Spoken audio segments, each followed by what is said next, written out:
Hello students, यदि आप CBSE board exam class 10th का देने जा रहे हैं तो एग्जाम देने जाने से पहले इस वीडियो को जरूर देख लें और यहाँ पर जो क्वेश्चन दिए जा रहे हैं उन क्वेश्चन का यदि आप पहले से प्रैक्टिस कर चुके हैं तो बहुत अच्छी बात है, और यदि नहीं कर पाए हैं तो इसका एक बार प्रैक्टिस जरूर कर ले। मुझे विश्वास है कि यदि आप ऐसा करते हैं तो निश्चित रूप से आपको बहुत ही अच्छे मार्क्स मिलेंगे। तो आइए हम स्टार्ट करते हैं। पहला chapter real number. Real number से 6 मार्क्स के क्वेश्चन पूछे जाते हैं, 6 मार्क्स के क्वेश्चन पूछे जाते हैं। और वो किस तरह के क्वेश्चन पूछे जाते हैं वो यहां पर देखिए। सबसे पहला जो क्वेश्चन है यहां पर यदि हम देखें कि पहला क्वेश्चन में आता है कि if A and B are two prime number. If A and B are two prime number,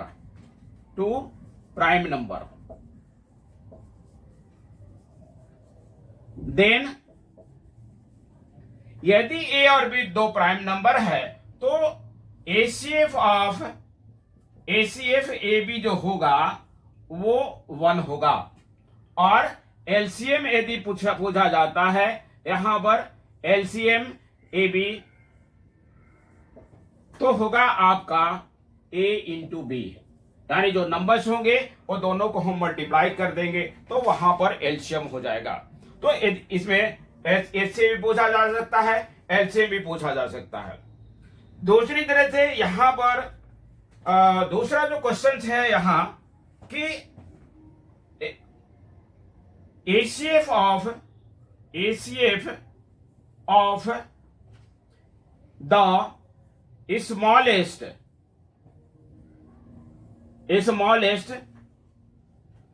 prime number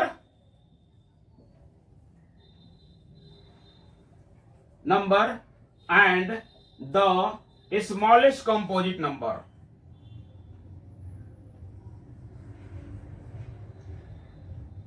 Smallest composite number.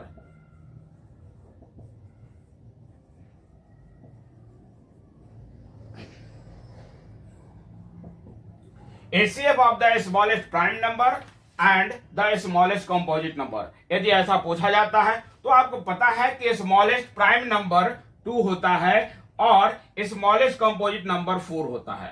तो यदि 2 और 4 का यदि हम यहां पर ACF यदि हम फाइंड करते हैं तो ACF आपका 2 होगा, और LCM यदि हम फाइंड करते हैं तो LCM होगा आपका 4। यहां पर देखिएगा ACF अब यहां पर पूछा जा रहा है the smallest prime number and the smallest composite number. आपको स्मॉलेस्ट प्राइम नंबर 2 होता है, कंपोजिट नंबर स्मॉलेस्ट 4 होता है, तो ये दोनों का जो ACF होगा वो 2 होगा, और यदि LCM पूछा जाता है तो LCM आपका 4 होगा। इसी तरह से यदि यहां पर थर्ड नंबर क्वेश्चन की बात करें यहां पर तो ये पूछा जा रहा है कि if A is equal to है आपका x³ और y² और B इक्वल टू है आपका x³ y³, यदि इस तरह का है A इज इक्वल टू इतना, B इज इक्वल टू है x³ y³, तो ACF AB कितना होगा? ACF AB इन दोनों का ACF क्या होगा? तो जब हम ACF को जब हम फाइंड करते हैं तो इस बात को ध्यान में रखना चाहिए कि जिसका पावर लोएस्ट हो और दोनों में कॉमन हो वही आपका ACF होता है, और LCM लार्जेस्ट पावर वाला होता है, दोनों में होना चाहिए। यहां पर देखिए, यहां पर यदि हम देखें x का जो पावर 3 है और यहां पर भी x का पावर 3 है और y का पावर 2 है और यहां y पर पावर 3 है, तो यहां पर ACF जो होगा वो x3 होगा और y² होगा, क्योंकि y का जो लोएस्ट पावर है वो 2 है और यहां पर 3 है। और इसी तरह से यदि हम LCM की बात करें तो LCM AB जो होगा इसका वो पावर मैक्सिमम होता है, यानी x का भी मैक्सिमम होगा और y का भी मैक्सिमम होगा, यानी x³ y³ होगा। इसी तरह से किसी भी तरह का जो क्वेश्चन इस तरह का आता है तो वहां पर आप देखेंगे कि जिसका पावर लोएस्ट है यानी स्मॉलेस्ट है, पावर सबसे कम है और दोनों में है तो वही उसका एसीएफ होगा, और एलसीएम में दोनों में जो मैक्सिमम पावर होगा उसी को हम लिखेंगे। अब यहां पर इसी तरह का जो क्वेश्चन है, यदि हम देखें क्वेश्चन नंबर यदि हम 4 की बात करते हैं यहां पर कि इस तरह के क्वेश्चन पूछे जाते हैं कि एलसीएफ यहां पर आप देखेंगे कि if P and Q are natural number, यहां पर देखेंगे कि P and Q are natural number, P और Q नेचुरल नंबर है और P मल्टीपल ऑफ Q है, P जो है मल्टीपल ऑफ Q है। यहां पर P multiple of Q, P multiple of Q है, Q का मल्टीपल P है। तब यहां पर यदि हम एलसीएम की बात कर एसीएफ की बात करते हैं, एसीएफ की बात करते हैं तो P चूंकि Q का मल्टीपल है यहां पर तो एसीएफ यानी यहां पर QN हो जाएगा और एक Q होगा, तो इन दोनों का जो एसीएफ यदि हम निकालते हैं तो एसीएफ Q होगा। लेकिन एलसीएम क्या होगा, एलसीएम एक QN जो है वो P है और ये Q है यहां पर, तो ये देखिएगा यहां पर तो ये P जो है इसी का मल्टीपल है यानी यहां पर एलसीएम जो होगा वो P होगा। देख रहे हैं यहां पर इन दोनों में है तो QN होगा यानी यहां पर एलसीएम जो है आपका QN होगा और QN इक्वल टू P है, इसलिए एलसीएम यहां पर P होगा। तो इसको देखेंगे। अब आप आगे क्वेश्चन देख रहे हैं, यहां पर इस तरह का क्वेश्चन आता है एसीएफ और एलसीएम से रिलेटेड। यहां पर 5 नंबर में देखेंगे कि if HCF of 2 number is 23 and LCM is equal to 1449, if first number is 161 then other number is. इस तरह का एलसीएम से रिलेटेड एलसीएम और एसीएफ से रिलेटेड जो कुछ क्वेश्चंस आते हैं तो ऐसे क्वेश्चंस के लिए कुछ फार्मूला है, तो सबसे पहले हम फार्मूला को आप बता देते हैं यहां पर कि if 2 number is A and B, if 2 number is A and B, यदि 2 नंबर ए और बी है, ए और बी 2 नंबर है और तब यहां पर A B is equal to यानी A into B equal to होता है एसीएफ इंटू एलसीएम, यानी HCF into LCM is equal to product of 2 number. यदि आपको एसीएफ और एलसीएम दिया हुआ है और यदि दोनों नंबर ए और बी पूछा जाता है तो प्रोडक्ट ऑफ 2 नंबर यानी ए बी होगा। और यदि हम यहां पर एसीएफ पता करते हैं तो एसीएफ यानी product of 2 number A into B by LCM हो जाएगा। और यदि हम एलसीएम पता करते हैं तो LCM is equal to A into B by हो जाएगा आपका एसीएफ। इसी तरह से यदि हम अदर नंबर पता करते हैं यहां पर other number is equal to होता है आपका HCF into LCM by first number या कहिए आपका गिवन नंबर। तो यहां इसी फॉर्मूला पर ये क्वेश्चन है यहां पर। तो यहां पर देख रहे हैं कि एसीएफ है आपका 23, एलसीएम है 1449 और बाय 1 नंबर है आपका 161।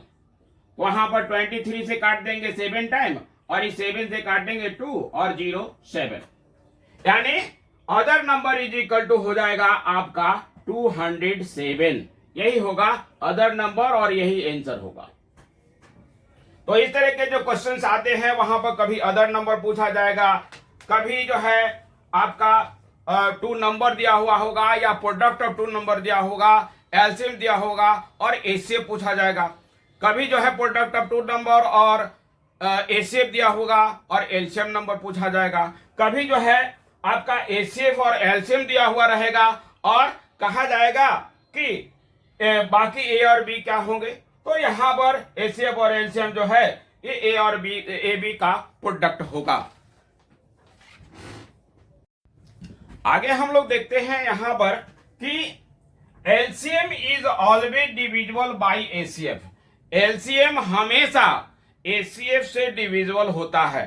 तो ऐसी स्थिति में यदि कुछ पूछा जाए कि can HCF of two number is 15 and their LCM is 175, क्या किसी दो नंबर का एचसीएफ 15 और एलसीएम 175 होगा? तो सबसे पहले हम एलसीएम को 15 से डिवाइड करेंगे। तो यहां पर देख रहे हैं कि 15 से 1 टाइम 15 लेंगे और यहां पर 2 बचेगा और ऊपर चलाएंगे 5 यानी 25 15 से डिविजिबल नहीं है, यानी 175 is not divisible by 15, so it is not possible. यहां पर लिख देंगे कि यदि यहां पर if LCM is not divisible by HCF then it is not possible। तो यहां पर क्या ये पॉसिबल है? तो लिखेंगे नो, ये पॉसिबल नहीं है। क्यों नहीं पॉसिबल है? रीजन आप देंगे कि इट इज ये LCM is not divisible by HCF। LCM is not divisible by HCF। LCM is not divisible by HCF, so it is not possible। So it is not possible। तो इस तरह के भी question पूछा जाता है कि ये पॉसिबल है कि नहीं, ये जो है HCF होगा कि नहीं, किसी दो नंबर का HCF और LCM ऐसा होगा कि नहीं, इस तरह के क्वेश्चंस पूछे जाते हैं। तो यहां पर ये भी आपसे पूछा जाता है कि which of the following is rational और इरेशनल। जो गिवन नंबर है वो रेशनल है कि इरेशनल है। तो सबसे पहले ये जान लीजिए कि कौन कौन रेशनल होते हैं और कौन कौन इरेशनल होते हैं। तो जितने भी इंटीजर्स हैं, ऑल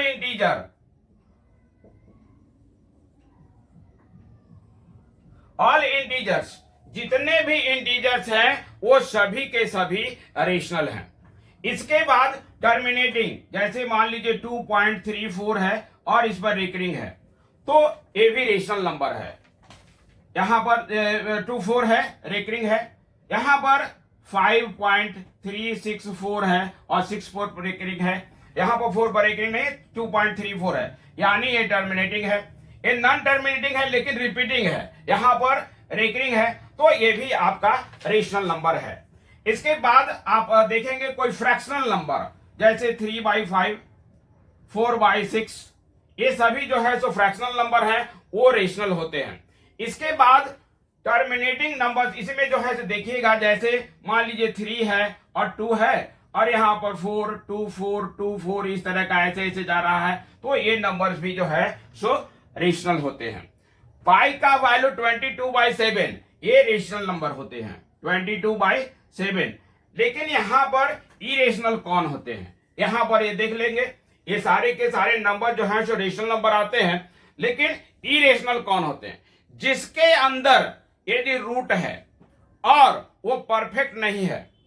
यहां पर जैसे √2, √8, √6, ये सभी रूट वाले जो हैं ये इरेशनल हैं। इसके अलावा रूट से रिलेटेड वो प्लस में हो, माइनस में हो, डिवीजन में हो या फिर मल्टीप्लाई में हो, वो सभी के सभी इरेशनल होते हैं। जैसे 2√3, √3 + 5,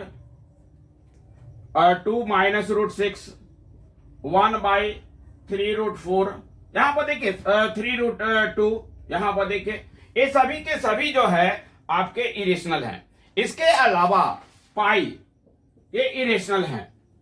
और जो नॉन रिपीटिंग है, जैसे यहां पर 3.206, 006, 0006, अब यहां पर देखिए ये रिपीटिंग नहीं है, तो ये सारे नंबर जो हैं सो इरेशनल होते हैं। तो इस तरह के कोई भी नंबर से यदि आपसे पूछा जाए कि ये कौन रेशनल है और इरेशनल है। कभी कभी मान लीजिए आपको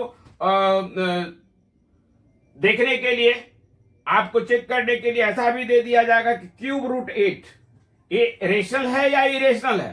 तो एक्चुअली जो है सो 8 भी जो है ये 8 भी 2 का क्यूब है, इसलिए ये जो है ये रेशनल है, ये इरेशनल नहीं है बल्कि ये रेशनल है। तो कभी कभी ऐसा भी दिया जाता है उसमें पहचानने के लिए, देखने के लिए कि कौन रेशनल है और कौन इरेशनल है। कभी कभी जो है इस तरह के क्वेश्चन पूछे जाते हैं, जैसे कैन 4 पर पावर n या फिर 6 पर पावर n और 15 पर power n end with 0 where n is an element of a natural number। n natural number है यहाँ पर। या इसी क्वेश्चन को कभी पूछा जाता है कि so that 4 पर power n never end with 0, 6 पर power n never end with 0, 15 पर power n never end with 0। तो इसे जो है हम लोग सोल्व करते हैं। सभी में ये जान लीजिए कि यहां पर इंड विथ 0 के लिए इसका फैक्टर जो है वो 2 और 5 मस्ट है। यहां पर यदि हम देखें कि इफ 4 पर power n end with 0 then it must have 5 as a factor. यदि 4 पर पावर n है तब ये इंड विथ 0 तभी होगा जब इसमें 5 भी फैक्टर होगा। लेकिन यहां पर 4 पर पावर n है तो इसका फैक्टर जो है सो ओनली 2 होता है, यहां पर देखिए।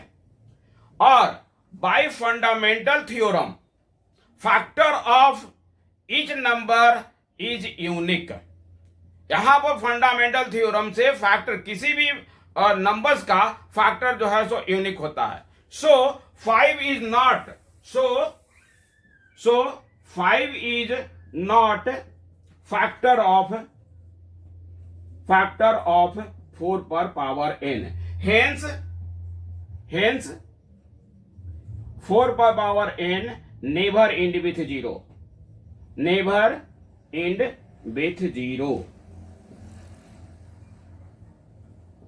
इसी तरह से यहां पर यदि आपसे पूछा जाए कि 5 पर power n end with 0 so that, तो यहां पर वो भी लिखेंगे कि इफ 15 पर power end with 0 then it must have 2 as a factor. चूंकि 5 का फैक्टर 5 into 3 होता है, तो यहां पर 5 तो ऑलरेडी है, तो यहां पर इसके लिए यहां पर लिखेंगे कि must have 2 as a factor. और फिर यहां पर लिखेंगे कि 15 पर पावर n यानी 5 into 3 पर power n is equal to 5 into 3 पर पावर n हो जाएगा यहां पर। सो यहां पर आगे लिखेंगे कि bye fundamental theorem prime factor of each number is unique but 15 पर power n but 2 is not factor of 15 पर power n but 2 is not factor of 15 पर पावर n। हेंस 15 पर power n never and with 0। और इस तरह की कोई भी क्वेश्चंस आपसे पूछे जा सकते हैं तो सबका आंसर एक ही होगा। थोड़ा सा जो है सो इसमें आप नंबर चेंज कर लेंगे, बाकी सारे का स्टेटमेंट एक ही होगा। तो इसे जो है अच्छी तरह से प्रैक्टिस जरूर कर लेंगे।